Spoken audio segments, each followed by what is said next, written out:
Hello dear students. मैं ज्योति शर्मा स्वागत करती हूँ आप सबका हमारे YouTube channel teachers a time पर। आज आपकी क्लास होने वाली है बेटा मैथ की हमारी प्रश्नावली 4.5। प्रश्नावली 4.5 के मैं ऑलरेडी 2 क्वेश्चन आपको करा चुकी हूँ। आज चलेगा हमारा क्वेश्चन नंबर 3। इसमें हमारे सिर्फ 2 क्वेश्चन और बाकी हैं, फिर हमारा पूरा चैप्टर खत्म हो जाएगा। जो हमारी पूरी प्रायोगिक ज्यामिति चल रही है ये हमारी पूरी खत्म हो जाएगी। उसके बाद हमारा चलेगा चैप्टर नंबर 5। तो आज जो हमारे लास्ट 2 क्वेश्चन हैं हम उनको कर लेते हैं फटाफट से। उससे पहले जो बच्चे हमारे चैनल पर नए हैं बेटा हमारे चैनल को सब्सक्राइब कर लीजिए, क्योंकि यहाँ पे आपको मैं क्वेश्चन डिटेल में करा रही हूँ और आगे भी कराने वाली हूँ। ठीक है, अगर आपको मेरी वीडियोस मेरे पढ़ाने का तरीका अच्छा लगता है तो मेरी वीडियोस को लाइक करें और कमेंट करके मुझे जरूर बताएं आपको मेरी वीडियो कैसी लगी। चलिए हम अपना चलते हैं क्वेश्चन नंबर 3 की तरफ। प्रश्नावली 4.5 का क्वेश्चन नंबर 3। क्वेश्चन आपकी स्क्रीन पे आपको दिखाई दे रहा होगा। देखिए क्वेश्चन क्या कह रहा है, हम लोग पढ़ लेते हैं। क्या बनवा रहा है बेटा, ये आयत बनवा रहा है। क्या बनवा रहा है? आयत। ठीक है, चलिए। और उसकी भुजाएं क्या दी हैं हमारी? 5 और 4। क्या दिया है इसने? इसने बोला है कि एक आयत बनाइए जिसकी आसन्न भुजाएं। आसन्न का सोच के टेंशन मत लेना कि आसन्न भुजाएं कैसी होती हैं। आसन्न भुजाओं का मतलब होता है जो भुजाएं होती हैं ये वाली, ये भुजाएं, आमने सामने की भुजाएं, आसन्न भुजाएं। ठीक है, उनको हम क्या कहते हैं? आसन्न भुजाएं। क्या दिए बेटा? 5 सेंटीमीटर और 4 सेंटीमीटर। ठीक है, तो चलिए बना लेते हैं। ये काफी इजी है। तो सबसे पहले आप क्या करेंगे? पहले आप नंबरिंग करेंगे। इसमें हमको नंबरिंग इसने नहीं दी है तो हम खुद ही कर लेते हैं। ठीक है, तो मैं नंबरिंग क्या ले लेती हूँ? ABCD। ठीक है, तो ले लेते हैं पहले ABC और D। नॉर्मली पहले मैंने क्या कर ली? नंबरिंग कर ली। अब ये बनवा रहा है आयत। जो चीज बनवाता है मैं पहले भी बता चुकी हूँ आपको, जो चीज वो क्वेश्चन में कह रहा है आयत बनवा रहा है, तो इसका मतलब ये है कि आयत के बारे में आपको पूरी जानकारी होनी चाहिए। अगर वो वर्ग बनवा रहा है तो वर्ग के बारे में आपको पूरी जानकारी होनी चाहिए। समचतुर्भुज है, समांतर चतुर्भुज है, समलम चतुर्भुज है, जो आपसे क्वेश्चन में बनवा रहा है उसकी जानकारी आपको पूरी पूरी होनी चाहिए, क्योंकि अधूरी जानकारी होगी तो आप क्वेश्चन को हिला भी नहीं सकते। अब थोड़ा बहुत बना लेंगे फिर आगे जाके अटक जाएंगे। तो अभी आपको आयत बनाना है। तो आयत में क्या होता है? आमने सामने की भुजाएं बराबर होती है, मैं काफी बार बता चुकी हूँ। और उसमें क्या होता है? 90 डिग्री के एंगल्स होते हैं, मतलब कि 90 अंश के कोण होते हैं, जिन्हें हम समकोण या राइट एंगल्स भी कहते हैं। ठीक है बेटा, तो इसने कोण तो दिया नहीं है। और जिस बच्चे को नहीं पता होगा तो वो इस चित्र को बना नहीं पाएगा, लेकिन जिसे पता होगा वो फटाफट से बना देगा। तो हम करते हैं अपना क्वेश्चन शुरू। तो पहले हम क्या ले लेते हैं? 5 सेंटीमीटर। क्या दिया? एक भुजा कितनी है? 5 और एक कितनी है? 4। तो पहले हम ये वाली लाइन को खींच लेते हैं नॉर्मली अपने पेंसिल और स्केल से 5 सेंटीमीटर। ठीक है बेटा, इतना आ गया समझ में? अब देखो, अगर ये भुजा 5 है तो ये ऊपर वाली भी 5 ही होगी। अगर आपकी ए बी भुजा 5 सेंटीमीटर है तो जो आपकी DC भुजा है, ये CD भुजा, ये भी आपकी 5 ही होगी। क्यों? क्योंकि ये वाली भुजा सामने वाली भुजा के बराबर होती है आयत में। अब दूसरी भुजा इसने दी है 4 सेंटीमीटर, मतलब जो साइड में खींची जाएगी, मतलब कि ये दोनों, ये वाली और ये वाली कितनी है बेटा? 4-4 सेंटीमीटर। तो अपनी पेंसिल लीजिए, प्रकार लीजिए, उसमें 4 सेंटीमीटर की दूरी भरिए। यहाँ पे प्रकार की नोक रखिए B पर और C पर एक 4 सेंटीमीटर का इस तरीके से चाप लगाइए। ठीक है, उसके बाद अब वही चाप यहाँ से A से D पर लगाएंगे। ठीक है बेटा, 4 सेंटीमीटर का। क्यों? क्योंकि इसने बोला आसन्न भुजाएं, मतलब कि आमने सामने की जो आपकी भुजाएं हैं, आयत में नहीं भी देगा तो भी अगर ये वाली 4 सेंटीमीटर है तो ये वाली भी 4 सेंटीमीटर ही होगी। ठीक है, अगर आपने इस पे B से लेके C पे 4 सेंटीमीटर का चाप लगाया है बेटा, तो A से D पर भी आपको 4 सेंटीमीटर का ही चाप लगाना है। क्यों? क्योंकि आयत में आमने सामने की भुजाएं बराबर होती हैं। ठीक है, आया समझ में? तो ये दोनों भुजाएं 4-4 सेंटीमीटर है, मतलब कि BC बराबर AD, ये दोनों आपकी क्या है 4 सेंटीमीटर की, और AB बराबर आपका CD, ये कितनी है दोनों 5-5 सेंटीमीटर की है। ठीक है, उसके बाद अब हमें तो सिर्फ क्वेश्चन में इतना ही दिया है, अब आगे हमें क्या करना है, आगे हमको ये करना है कि इस चाप में हमको कट कैसे लगाना है। या तो भाई वो विकर्ण दे इस तरीके से, ए से या बी से कोई विकर्ण दे तो हम इसको काट दें तो हमें पता चल जाए, या फिर वो कोई एंगल दे हमें बना के, मतलब कोई कोण दे, जिससे हम उस कोण को चांदे को यहाँ पे रख के कोई कोण बना दें, इधर इधर इधर कहीं भी, है ना। अब उसने कुछ नहीं दिया, लेकिन हमें ये बात पता है कि आयत में जो होता है वो 90 अंश का कोण बनाया जाता है। तो आप क्या करेंगे बेटा, अपना ए पर अपना चांदा रखेंगे, और आप सब जानते हैं 90 डिग्री का जो कोण होता है आपका, जो 90 अंश का कोण होता है वो हमेशा सीधा बनता है वैसे भी। ठीक है, अगर चांदा भी नहीं हो तो भी चलता है, इतना ध्यान रखना होता है कि कौन सा एंगल किस तरफ बन रहा है।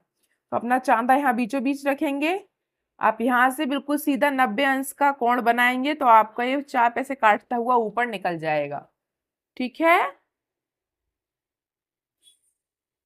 चलिए दूसरा, फिर आप अपना चांदा यहाँ पे रखेंगे और इसको भी 90 अंश का काटता हुआ ये निकल जाएगा इस प्रकार से। ठीक है, अब हमें सी भी पता चल गया जहाँ पे कट करेगा इसको, और डी भी पता चल गया, और जब हम इसको मिलाएंगे तो ये लाइन हमारी आएगी 5 सेंटीमीटर, नहीं तो नाप के देख लेना, ये इसके बराबर ही आएगी। बन गया, कुछ था इस क्वेश्चन में? कुछ भी नहीं था। ठीक है, एक बार फिर से समझा देती हूँ, अच्छे से समझ लीजिए। हमें क्या है, सिर्फ हमको 5 सेंटीमीटर और 4 सेंटीमीटर भुजा दी थी, और उसने बोला था कि एक आयत बनाइए। अब आयत में हमको पता है अगर ये वाली भुजा मैंने 5 खींची है तो ये भुजा भी मेरी 5 ही है, अगर ये वाली भुजा उसने मुझे 4 दी है तो ये ऑटोमेटिक अपने आप 4 है। क्यों? क्योंकि ये भुजा इसके बराबर है और ये वाली भुजा इसके बराबर है। अब उसने ना तो हमें विकर्ण दिया था ना कोई एंगल दिया था, तो इतना याद रखना है कि आयत में और वर्ग में एंगल्स कभी नहीं देगा, उसमें आपको 90 डिग्री के एंगल ही बनाने पड़ते हैं। इसमें 90 डिग्री के एंगल्स ही होते हैं। हमने इधर से 90 डिग्री का एंगल बनाया तो ये इस चाप को काटता हुआ ऊपर निकल गया, और इधर 90 डिग्री का एंगल बनाया तो इस चाप को काटता हुआ आगे निकल गया। ठीक है, आई होप आप सबको समझ में आ गया होगा। अगर किसी को स्क्रीनशॉट लेना है तो ले सकते हैं, फिर हम अपने अगले क्वेश्चन पर चलते हैं। चलिए बेटा, अब हम अपना कर लेते हैं आज का लास्ट क्वेश्चन। जो प्रश्नावली 4.5 है उसका भी लास्ट क्वेश्चन है, और जो पूरा चैप्टर चल रहा है 5-6 दिन से 4 वाला, वो उसका भी आज लास्ट क्वेश्चन है। ठीक है, इसके बाद हमारा चैप्टर नंबर 5 चलेगा। तो अपना क्वेश्चन नंबर 4 पढ़ लेते हैं। क्वेश्चन नंबर 4 आपकी स्क्रीन पे आ गया है, देख लीजिए, पढ़ना शुरू कीजिए। क्या कह रहा है क्वेश्चन? क्वेश्चन में क्या बनाना है? आप समांतर चतुर्भुज बनाना है। क्या बनाना है बेटा? समांतर चतुर्भुज। समांतर चतुर्भुज बनाना है तो उसके बारे में जानकारी होना जरूरी है, वरना आप बना नहीं सकते। दूसरा, उसमें उसने क्या दिया है, समांतर चतुर्भुज में नंबरिंग करनी है ओ के ए वाई की। किसकी? ओ के ए वाई। और भुजाएं क्या दी हैं? 5.5 और 4.2। ठीक है, यही दिया है सब कुछ इसमें, 5.5 और 4.2। लेकिन इसने ये भी बोला है क्या यह अद्वितीय है? क्या यह अद्वितीय है? अब इसका मतलब क्या है, आप ये सब आप सोच रहे होंगे, तो इसका मतलब चलिए हम आपको बता देते हैं, बहुत इजी है। इसका मतलब कुछ भी नहीं है, मतलब ये है कि ये क्वेश्चन करना ही नहीं है। क्यों नहीं करना? देखो, पहले क्या बनाना है? एक समांतर चतुर्भुज। अब आप मुझे बताओ, नॉर्मली समांतर चतुर्भुज जो हम लोग बनाते हैं वो कैसे बनाते हैं? हम इस प्रकार से बनाते हैं समांतर चतुर्भुज। ठीक है, यही तो होता है समांतर चतुर्भुज, इस तरीके से, है ना। थोड़ा और लंबा कर देते हैं इसको, ऐसे। ये होता है आपका समांतर चतुर्भुज। क्या होता है समांतर चतुर्भुज? मैं इसको नाम दे दूं, ए बी सी और डी। ये है आपका समांतर चतुर्भुज। समांतर चतुर्भुज में क्या होता है, ये दोनों भुजाएं आपस में बराबर हैं, मतलब कि ए बी बराबर है सी डी के, और बी सी बराबर है आपकी ए डी के। पहली बात तो इसमें ये होती है समांतर चतुर्भुज में। दूसरी बात उसमें क्या होती है कि जहां ये विकर्ण कटे हैं एक दूसरे को प्रतिच्छेद कर रहे हैं, इसको मैंने नाम दे दिया है ओ। तो ये जो ओ ए है, ये ओ ए वो बराबर होगा ओ सी के। मतलब ये जो विकर्ण ये ऐसे गया है, जितना इधर है उतना ही इधर होगा, बिल्कुल एग्जैक्ट बराबर होगा। अगर बराबर नहीं है तो वो आपका समांतर चतुर्भुज नहीं है। उसी प्रकार से ये जो आपका ओबी है, जितना ये ओबी है उतना ही आपका ये ओडी होगा। अगर नहीं है तो समांतर चतुर्भुज नहीं है। दूसरी बात ये हो गई। पहली बात आमने सामने की भुजाएं बराबर, दूसरी बात आपके विकर्णों का बराबर, तीसरी बात जो इनके सम्मुख कोण होते हैं वो बराबर होते हैं। अब ये मत पूछना कि सम्मुख कोण क्या होते हैं, काफी बार बता चुकी हूँ। चलिए फिर भी बता देती हूँ। सम्मुख कोण मतलब जो आपका कोण ए है तो वही ए सी होगा, और जो आपका कोण बी है वही आपका कोण डी होगा। याद रखना, जो ए है, अगर ए आपको 100 दिया है तो सी भी आपका 100 ही होगा, और अगर बी आपको 80 दिया है तो डी भी आपका 80 ही होगा। ये बात याद रखना है, ठीक है। इस क्वेश्चन में आपको करना कुछ नहीं है, सिर्फ मुझे समझाना है। चलिए, तो उसने हमको जो दिए हैं, मान लिए उसने ओ के ए वाई दिया है, तो मैं यहाँ पे ओ के ए और वाई ये ही मान लेती हूँ, ठीक है। नॉर्मली एक रफ डायग्राम है ये, अभी बनाना नहीं है। तो उसने क्या दिया 5.5, ओ की कितनी दी है 5.5, तो ये भी 5.5 है। अगर उसने के ए कितनी दी है 4.2, तो ये भी 4.2 है, ठीक है। लेकिन उसने क्या किया है, ना तो आपको एक भी विकर्ण दिया है और ना एक भी आपको एंगल दिया है नहीं दिया है, तो आप समांतर चतुर्भुज बनाएंगे कैसे? बनेगा ही नहीं। याद रखना हमेशा, में अभी आयत बनाया था आपने तो उसमें आपको एंगल पता था। अगर एंगल पता नहीं होता तो क्या आप आयत बना लेते? नहीं बना पाते, क्योंकि आयत और वर्ग में तो एंगल आपके एग्जैक्ट होते हैं 90 डिग्री के, उसमें तो पता है, उसको तो कोई हटा नहीं सकता, ठीक है। लेकिन समांतर चतुर्भुज और सम चतुर्भुज में तब तक वो एंगल नहीं देगा, तब तक आप अपना चतुर्भुज नहीं बना सकते। या तो वो आपको एंगल दे या कोई सा विकर्ण दे, तभी बना सकते हैं, उसके अलावा आप नहीं बना सकते। जैसे इसने क्या दिया ओके, तो अगर मैं मान लेती हूँ मेरा ये ओ है, ये के है, ये मैंने खींच दी 5.5। अब इसने बोला के ए, जो मेरा ए है उस पर मैं 4.2 का चाप लगा दिया, और ओ से मैंने इधर वाई पर 4.2 का चाप लगा दिया। अब इन चापों को मैं काटूंगी किससे? किससे काटूंगी जब उसने एंगल ही नहीं दिया? या तो भाई कोई एंगल दे यहाँ पे, या फिर कोई विकर्ण देता इधर से या इधर से, तो मैं काट पाती ए या वाई को। जब उसने कुछ दिया ही नहीं है तो बनाएंगे कैसे आप इस चित्र को? इसीलिए उसने ये पूछा है क्या यह एक अद्वितीय है? तो नहीं, ये एक अद्वितीय नहीं है। अद्वितीय का मतलब क्या होता है? उसका मतलब होता है कि क्या आपको सारे मान दिए हैं, दूसरे मान भी दिए हैं। इसने सिर्फ एक ही मान दिए, किसके? सिर्फ भुजाओं के। ना तो इसने विकर्ण का मान दिया है, ना इसने आपको एंगल्स मतलब कि कोण के मान दिए हैं। जब इसने मान दिए ही नहीं है तो आप समांतर चतुर्भुज नहीं बना सकते हैं, ठीक है। तो इसमें आपको करना क्या है वो मैं आपको बता देती हूँ, ठीक है। इसमें आपको कुछ लाइंस लिखनी है, इससे आपका ये क्वेश्चन हल हो जाएगा। तो चलिए हम उनको लिख लेते हैं, इसको मैं रफ कर देती हूँ।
चलिए बेटा, तो आपको लिखना क्या है इसमें? तो हम इसको इस तरीके से लिखेंगे, जैसे कि आपको सिर्फ 4 माप दिए हैं, तो हम इसमें लिखेंगे कि दिए गए मापों से अपनी लैंग्वेज में ही लिखना है, कुछ अलग नहीं करना है, ठीक है। तो उसमें आप क्या लिखेंगे, दिए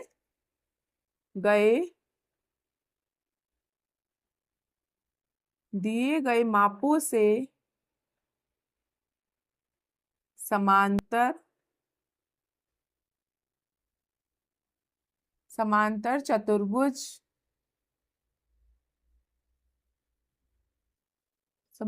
चतुर्भुज बनाना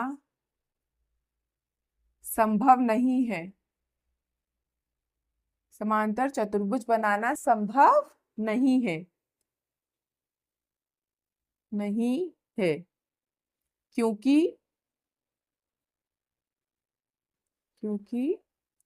कोई भी चतुर्भुज बनाने के लिए ये नहीं है समांतर ही हो, क्योंकि कोई भी चतुर्भुज बनाने के लिए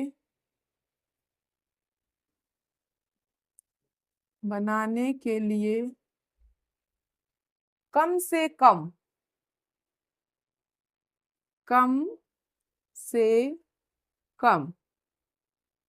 उसके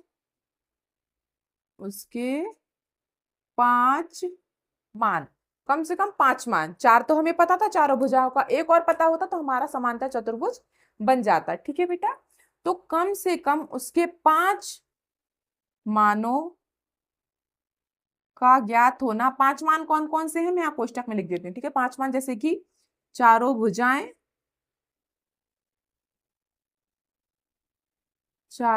भुजाएं या विकर्ण या कोण, कुछ भी, ठीक है, इनमें से। तो कम से कम उसके 5 मानों का ज्ञात होना जरूरी है, ठीक है। ज्ञात होना जरूरी है। कम से कम 5 मानों का ज्ञात होना जरूरी है। अतः यह और इसमें हमें दिए नहीं है 5 मान, तो अतः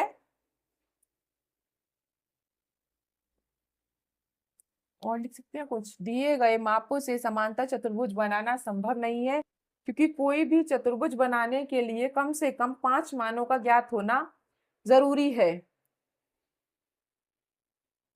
इस चित्र में हमें इस चतुर्भुज में लिखिए, इस चतुर्भुज में हमें केवल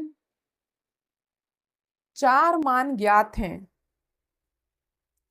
4 मान ज्ञात हैं। अतः यह चतुर्भुज बनाना संभव नहीं है। अतः यह चतुर्भुज बनाना संभव नहीं है, ठीक है बेटा। बनाना संभव नहीं है, ठीक है। चलिए आप लिख लीजिए।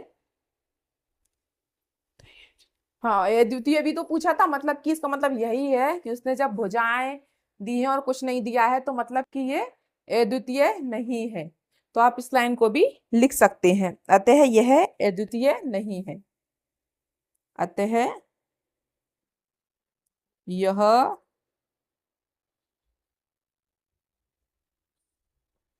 अद्वितीय नहीं है।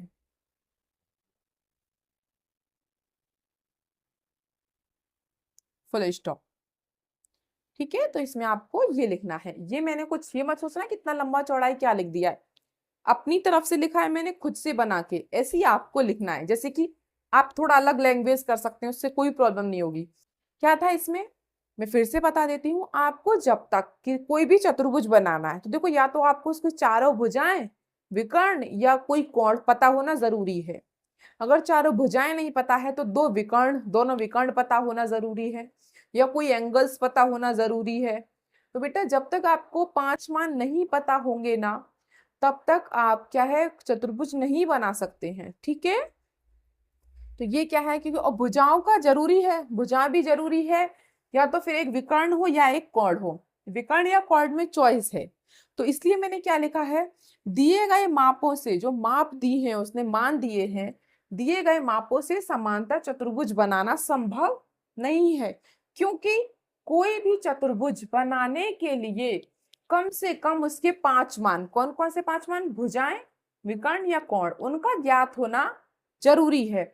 और इस चतुर्भुज में हमें केवल 4 मान ज्ञात हैं, अतः यह चतुर्भुज बनाना संभव नहीं है, अतः यह अद्वितीय नहीं है। इसने यही पूछा था, ठीक है बेटा। अगर किसी को स्क्रीनशॉट लेना है तो फटाफट से ले लीजिए। चलिए, अद्वितीय, इधर की मात्रा चढ़ेगी, सॉरी, इधर इधर इधर इधर, ठीक है। चलिए, आई होप आपको ये सेशन पसंद आया होगा, मैंने आपको अच्छे से समझाया है। इसमें कुछ ऐसा था नहीं जो इतना टिपिकल हो, हार्ड हो, बहुत इजी क्वेश्चंस थे, हम काफी दिन से कर रहे थे। आई होप आपको अच्छे से 100 नहीं 101% अच्छे से आपको समझ में आ गया होगा। और अगर आपको मेरी वीडियो और अच्छी लगती है तो उसको लाइक करें और कमेंट करके मुझे जरूर बताएं। और जिन बच्चों ने अभी तक सब्सक्राइब नहीं किया है तो सब्सक्राइब कर लीजिए। और अब हमारा अगला जो चैप्टर चलने वाला है वो है चैप्टर नंबर 5, उसको हम कल से स्टार्ट करते हैं। चलिए, और अगर आपको मेरी वीडियो अच्छी लगती है तो उसको जरूर लाइक करके जाएं। मिलते हैं हम आपसे अगली क्लास में, तब तक के लिए हैव अ नाइस डे।